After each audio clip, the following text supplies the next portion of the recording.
हाय मेरे प्यारे दोस्तों, तो आप सब कैसे हैं और आप सबका एग्ज़ाम कैसे गया है। उम्मीद करें कि आप सबका एग्ज़ाम बहुत ही अच्छा से गया होगा। जैसे कि आज साइंस का एग्ज़ाम था और फाइनली एग्ज़ाम ख़त्म हो गया है, तो हमारे पास क्वेश्चन आ गया है। तो आप सब मिलाइए कि आप सबका कितना ऑब्जेक्टिव साइंस में सही हुआ है और कितना गलत हुआ है। तो हमारे पास सेट ऐप है और सेकेंड सीटिंग का है। अगर आपके पास कोई भी सेट होगा तो मिला सकते हैं। तो चलिए, तो आप सब जो है अच्छा से मिला के उसके बाद हमको लास्ट में कमेंट करके बताइएगा कि आप सबको कितना ऑब्जेक्टिव सही हुआ है और कितना गलत हुआ है। तो चलिए स्टार्ट करते हैं। तो पहला क्वेश्चन पूछा गया है, रेजिन निम्नलिखित किस पौधे का उत्सर्जी उत्पाद है।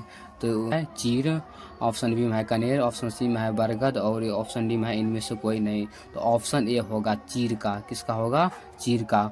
उसके बाद है गुर्दे में उत्पादित मूत्राशय में किस नली के द्वारा जाता है। तो मूत्रमार्ग से, मूत्रवाहिनी से, मूत्रमार्ग और मूत्रवाहिनी दोनों और इनमें से कोई नहीं। तो इसका होगा ऑप्शन नंबर बी होगा, मूत्रवाहिनी होगा। क्या होगा? मूत्रवाहिनी होगा। उसके बाद तीसरा क्वेश्चन है कि कृत्रिम वृक्क किस अपशिष्ट उत्पाद को रुधिर से अपवहन द्वारा पृथक करता है। इसका होगा ऑप्शन नंबर ए होगा, नाइट्रोजन युक्त अपशिष्ट के द्वारा करता है। नाइट्रोजन युक्त अपशिष्ट के द्वारा करता है, यानी ऑप्शन नंबर ए हो गया इसका। उसके बाद है 4 नंबर क्वेश्चन है, पौधे में निम्नलिखित में कौन अंग गुरुत्वानुवर्तन दर्शाता है। तो इसका होगा ऑप्शन नंबर ए होगा, जड़ होगा। क्या होगा? जड़ होगा। इसका होगा जड़। उसके बाद 5 नंबर क्वेश्चन है, पूछा गया है कौन पादप हार्मोन वृद्धि का संदमन करता है। तो इसका एब्सिसिक अम्ल होगा। क्या होगा? एब्सिसिक अम्ल होगा। उसके बाद निम्नलिखित में कौन ऐच्छिक पेशियों की गति का नियंत्रण करता है। तो इसका होगा सेरिबेलम होगा। क्या होगा? सेरिबेलम होगा, यानी ऑप्शन नंबर बी होगा। उसके बाद 7वां, किस हार्मोन के अधिक स्राव से जाइगेटियम नामक रोग हो जाता है। इसका होगा लिंग हार्मोन के द्वारा। किसके द्वारा? लिंग हार्मोन के द्वारा जाइगेटियम नामक रोग हो जाता है। किसके द्वारा होता है? लिंग हार्मोन के द्वारा। उसके बाद 8वां क्वेश्चन है, अलैंगिक जनन की विधि है। अलैंगिक जनन की विधि है। इसका होगा ऑप्शन नंबर डी होगा, इनमें से सभी बीजाणु जनन भी होगा, मुकुलन भी होगा और विखंडन भी होगा, यानी ऑप्शन नंबर डी हो गया। उसके बाद नमक मिश्र धातु जिसमें 90% कॉपर यानी Cu कॉपर हो गया और 10% Sn मतलब सोना हो गया, टीन हो गया और है उसका नाम है। तो इसका नाम क्या है? तो ऑप्शन नंबर बी हो जाएगा, डी हो जाएगा, कांसा हो जाएगा। क्या हो जाएगा? कांसा हो जाएगा। उसके बाद 10वां क्वेश्चन है, निम्नलिखित में सबसे कठोर प्राकृतिक पदार्थ कौन है। इसका हीरा हो जाएगा। क्या हो जाएगा? हीरा हो जाएगा, जिसको इंग्लिश में डायमंड बोला जाता है। उसके बाद 11वां क्वेश्चन है, इथाइल अल्कोहल का अनुसूत्र है। इथाइल अल्कोहल का अनुसूत्र क्या होता है? इसका हो जाएगा बी, C2H5OH हो जाएगा। C2H5 और OH हो जाएगी, यानी ऑप्शन नंबर बी हो जाएगा। उसके बाद 12वां क्वेश्चन है, बेंजीन का अनुसूत्र है। बेंजीन का अनुसूत्र क्या होता है? C6 और H6 होता है, यानी ऑप्शन नंबर सी हो गया। उसके बाद 13वां क्वेश्चन है, निम्नलिखित में कौन युग्म समायवी है। तो ऑप्शन नंबर सी हो जाएगा, C2H5OH और CH3OCH3, यानी ऑप्शन नंबर सी हो जाएगा। उसके बाद अगला क्वेश्चन है, एसिटिक अम्ल का आयुपेक नेम है। इसका क्या हो जाएगा? इसका हो जाएगा एथेनोइक अम्ल हो जाएगा, यानी ऑप्शन नंबर ए हो जाएगा। उसके बाद है अल्कोहल में कौन सा तत्व उपस्थित नहीं होता है? अल्कोहल में कौन सा तत्व उपस्थित नहीं होता है? तो इसका हो जाएगा नाइट्रोजन। नाइट्रोजन उपस्थित नहीं होता है। उसके बाद अगला क्वेश्चन है, आवर्त सारणी के ऊर्ध्व स्तंभों को कहा जाता है, क्या कहा जाता है? वर्ग कहा जाता है। क्या कहा जाता है? वर्ग कहा जाता है, जिसको इंग्लिश में ग्रुप बोलेंगे। क्या बोलेंगे? ग्रुप बोलेंगे। उसके बाद जब वस्तु फोकस पर हो तब अवतल दर्पण में बना प्रतिबिंब होता है, क्या होता है? अनंत पर होता है, यानी इन्फानाइट पर होता है। किस पे होता है? इन्फानाइट पर होता है। उसके बाद 18वां क्वेश्चन है, समतल दर्पण द्वारा बना प्रतिबिंब पार्श्व उल्टा होता है, अर्थात बायां दायां प्रतीत होता है। दायां बायां क्या होता है? समतल दर्पण द्वारा बना प्रतिबिंब पार्श्व उल्टा होता है और दायां बायां क्या होता है? प्रतीत होता है, यानी ऑप्शन नंबर ए हो जाएगा। उसके बाद अगला क्वेश्चन, अवतल दर्पण में फोकस पर बना प्रतिबिंब होता है, कैसे होता है? तो वास्तविक और उल्टा होता है। क्या होता है? वास्तविक और उल्टा होता है। तो ऑप्शन नंबर ए हो गया। उसके बाद है, जब वस्तु अनंत पर हो तो अवतल दर्पण में प्रतिबिंब होता है, कैसे होता है? तो इसका होगा ऑप्शन नंबर बी हो जाएगा, फोकस पर वास्तविक उल्टा होगा। क्या होगा? फोकस पर वास्तविक उल्टा हो जाएगा। तो ऑप्शन नंबर बी हो गया। उसके बाद अगला क्वेश्चन, उसके बाद 21 नंबर क्वेश्चन है, समतल दर्पण द्वारा उत्पन्न आवर्धन का मान हमेशा क्या होता है? हमेशा बराबर एक होता है। क्या होता है? बराबर एक होता है, यानी ऑप्शन नंबर सी हो गया। उसके बाद है, प्रकाश का अपवर्तन होता है क्योंकि यह प्रकाश की गति में परिवर्तन होता है। क्या होता है? यह प्रकाश की गति में परिवर्तन होता है, यानी ऑप्शन नंबर ए हो जाएगा। क्या हो जाएगा? ए हो जाएगा। उसके बाद अगला क्वेश्चन है, अपवर्तन की इकाई है, अपवर्तन की इकाई क्या होता है? तो अपवर्तन की इकाई इसमें मीटर पर प्रति सेकंड ये नहीं होता है, मीटर ये भी नहीं होता है, सेंटीमीटर ये भी नहीं होता है, यानी ऑप्शन नंबर इसका बी हो जाएगा, इनमें से कोई नहीं। उसके बाद अगला क्वेश्चन, वायु में प्रकाश की गति लगभग होती है, तो कितना होता है? 3 × 10⁸ मीटर पर प्रति सेकंड, यानी ऑप्शन नंबर बी हो जाएगा। उसके बाद अगला क्वेश्चन है, बेकिंग सोडा का रासायनिक सूत्र क्या होता है? NaHCO3 होता है, NaHCO3 होता है, ऑप्शन नंबर ए हो जाएगा। उसके बाद अगला क्वेश्चन, निम्नलिखित में से कौन लवण है? तो इसका होगा ऑप्शन नंबर सी हो जाएगा, K2SO4 हो जाएगा, K2SO4। उसके बाद है, निम्नलिखित में किस विलयन का उपयोग दीवारों की सफेदी करने के लिए किया जाता है? तो सी इसका हो जाएगा CA*OH2 हो जाएगी, यानी ऑप्शन नंबर बी हो जाएगा, CA*OH2 हो जाएगा। उसके बाद अगला क्वेश्चन है, निम्नलिखित में से किसके कारण अम्ल वर्षा होता है? अम्ल वर्षा जो होता है किसके कारण होता है? तो SO2 के कारण होता है। किसके कारण होता है? SO2 के कारण होता है। उसके बाद अगला क्वेश्चन है, निम्नलिखित यौगिकों में कौन दुर्बल अम्ल है? निम्नलिखित यौगिकों में कौन दुर्बल अम्ल है? तो इसका हो जाएगा ऑप्शन नंबर सी हो जाएगा, CH3COOH हो जाएगा। उसके बाद अगला क्वेश्चन है, निम्नलिखित में कौन अधातु है? इसमें कौन अधातु है? F यानी आयरन अधातु नहीं है, ये अधातु नहीं है। इसके बाद एल्युमिनियम, Al भी नहीं है, Ag भी नहीं है, तो इसका होगा कार्बन, यानी सी क्या है? यानी कार्बन क्या है? कार्बन अधातु है। उसके बाद अगला क्वेश्चन, लोहा को जिंक से लेपित करने की क्रिया को कहते हैं, क्या कहते हैं? गैल्वेनोनाइजेशन कहते हैं, गैल्वेनोनाइजेशन कहते हैं, यानी ऑप्शन नंबर सी हो जाएगा इसका। उसके बाद अगला क्वेश्चन है, निम्नलिखित में कौन सबसे अधिक अभिक्रियाशील धातु है? तो इसका हो जाएगा के हो जाएगा, यानी ऑप्शन नंबर डी हो जाएगा। उसके बाद अगला क्वेश्चन है, ओम के नियम का गणितीय रूप है, ओम के नियम का गणितीय रूप क्या है? तो ऑप्शन नंबर बी हो जाएगा, I बराबर होता है V/R होता है, I बराबर V/R होता है। उसके बाद अगला क्वेश्चन है, उसके बाद है, विद्युत अपघटन में इलेक्ट्रॉन मुक्त होता है, किस पे होता है? एनोड पे होता है, यानी ऑप्शन नंबर ए हो जाएगा। उसके बाद है, ताप बढ़ने से चालक के प्रतिरोध पर क्या प्रभाव होगा? तो चालक की जो है प्रतिरोध क्या होगा? बढ़ता है। क्या होता है? बढ़ता है, ऑप्शन नंबर ए हो जाएगा। उसके बाद अगला क्वेश्चन है, सूक्ष्म सूक्ष्म सेल में ऋण इलेक्ट्रोड बना होता है, किससे बना होता है, जस्ता हो जाएगा, यानी ऑप्शन नंबर सी हो जाएगा।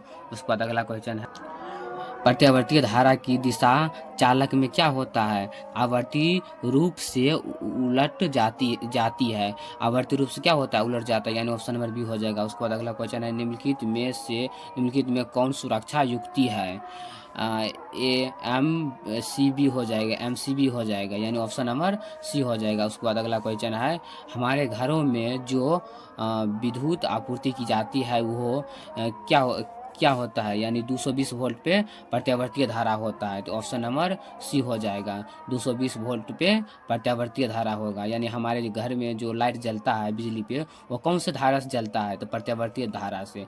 और जो बैटरी में धारा रहता है वो डिश धारा रहता है, कौन सा धारा रहता है, डिश धारा रहता है।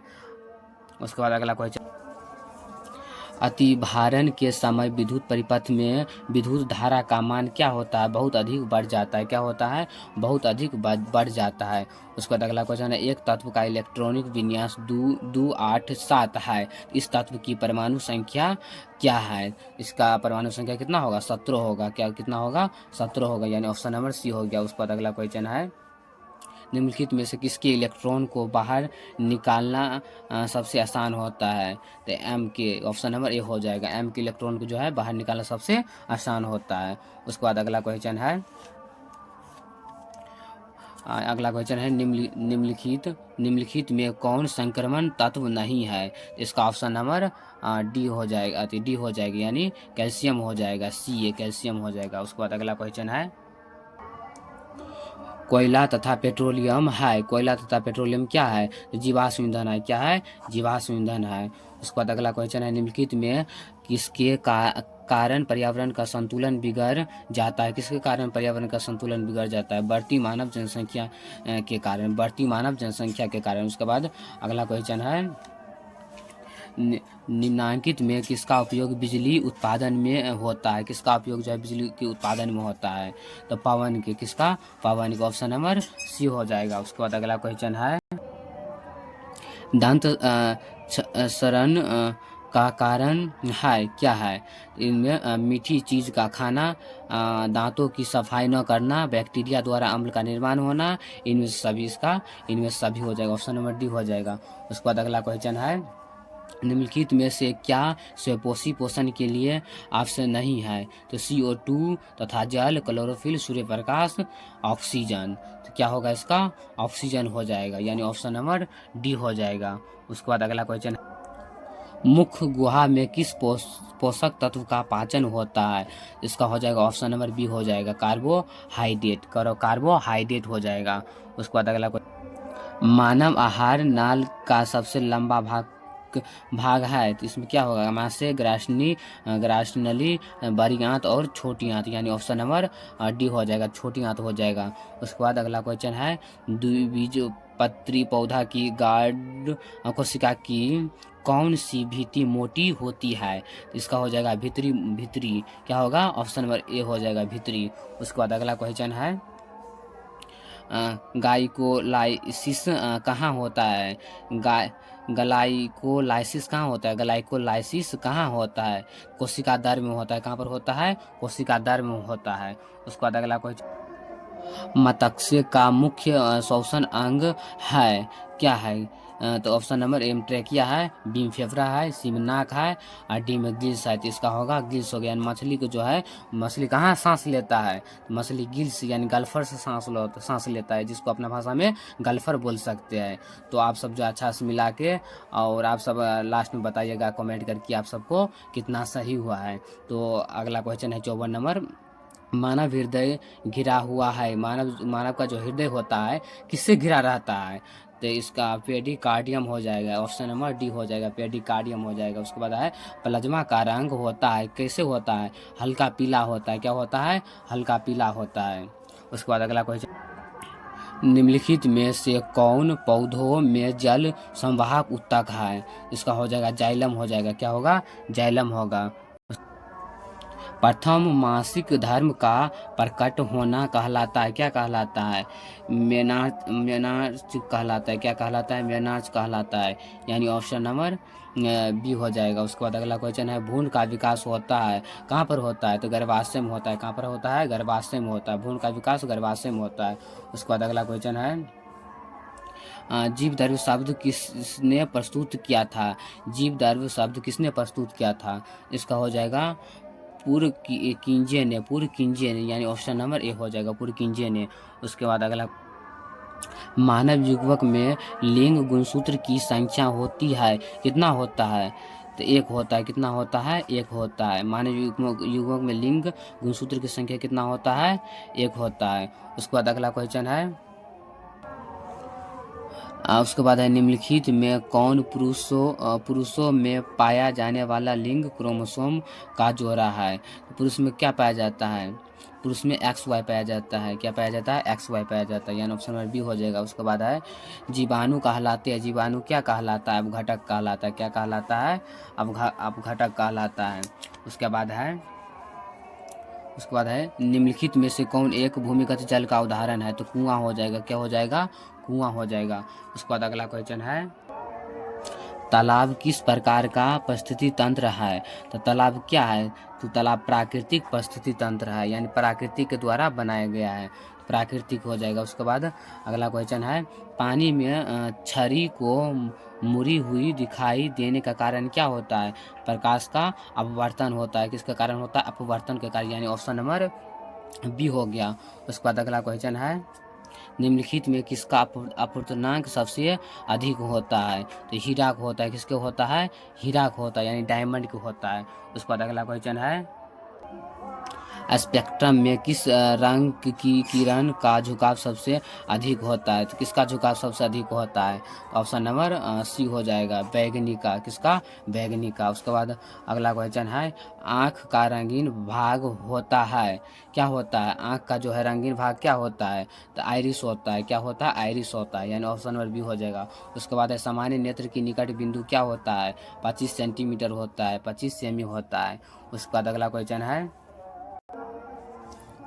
जिस दोष में व्यक्ति को दूर की वस्तुएं स्पष्ट नहीं दिखती वो है, तो वो निकट दृष्टि दोष है। क्या है?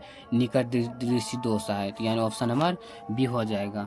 उसके बाद अगला क्वेश्चन है, निकट दृष्टि दोष सुधारा जाता है। निकट दृष्टि दोष का जो है उपचार किससे किया जाता है? यानी इसका किससे सुधार किया जा सकता है? यानी अवतर लेंस के द्वारा, यानी ऑप्शन नंबर बी हो जाएगा, अवतर लेंस के द्वारा। उसके बाद है, विद्युत शक्ति का SI मात्रा क्या होता है? तो वाट होता है। क्या होता है? वाट होता है। उसके बाद अगला क्वेश्चन है, यांत्रिक डायनेमा यांत्रिक ऊर्जा को किस ऊर्जा में परिणत करता है? डायनेमा यांत्रिक ऊर्जा को किस ऊर्जा में परिणत करता है? तो ऑप्शन नंबर बी हो जाएगा, विद्युत ऊर्जा को यांत्रिक ऊर्जा में बदल देता है। उसके बाद अगला क्वेश्चन, जैव आवर्धन प्रदर्शित करने वाला रसायन है, क्या है? DDT है। क्या है? DDT है, यानी ऑप्शन नंबर बी हो जाएगा। उसके बाद अगला क्वेश्चन है, ओजोन का आणविक सूत्र है। ओजोन का आणविक सूत्र क्या होता है? O3 होता है। क्या होता है? O3 होता है, यानी ऑप्शन नंबर सी हो जाएगा। उसके बाद अगला क्वेश्चन है, रासायनिक अभिक्रिया Na2SO4 into AQ plus BaCl2 into AQ बराबर क्या है? BaSO4 into S plus 2NaCl AQ किस प्रकार की है? तो ये हो जाएगा द्विविस्थापन अभिक्रिया हो जाएगा। क्या हो जाएगा? द्विविस्थापन अभिक्रिया हो जाएगी, यानी ऑप्शन नंबर बी हो जाएगा। उसके बाद अगला क्वेश्चन है, रासायनिक अभिक्रिया के दौरान किसी पदार्थ में ऑक्सीजन का योग कहलाता है, क्या कहलाता है? अपचयन कहलाता है, यानी ऑप्शन नंबर ए हो जाएगा, अपचयन कहलाता है। उसके बाद अगला क्वेश्चन है, जल में हाइड्रोजन तथा ऑक्सीजन की परमाणुओं की संख्याओं का अनुपात क्या होता है? 2:1 होता है, यानी ऑप्शन नंबर ए हो जाएगा। उसके बाद है, खड़िया का रासायनिक सूत्र क्या है? खड़िया का रासायनिक सूत्र क्या होता है? Ca×CO3 होता है। Ca×CO3 होता है। उसके बाद अगला क्वेश्चन है, 80 लास्ट क्वेश्चन है 80 नंबर, दूध से दही बनने में निम्नलिखित में कौन सी अभिक्रिया होती है। तो इसका हो जाएगा किण्वन अभिक्रिया होती है। कौन सा अभिक्रिया होता है? किण्वन अभिक्रिया होता है। तो आप सब को कितना ऑब्जेक्टिव सही हुआ है तो आप सब कमेंट करके बताइएगा। और मेरा मैथ वाला ऑनलाइन क्लासेज को आप सब सब्सक्राइब कर लीजिएगा, क्योंकि अगर कोई भी वीडियो हम डालेंगे तो आप सबको जल्द ही नोटिफिकेशन मिल जाएगा।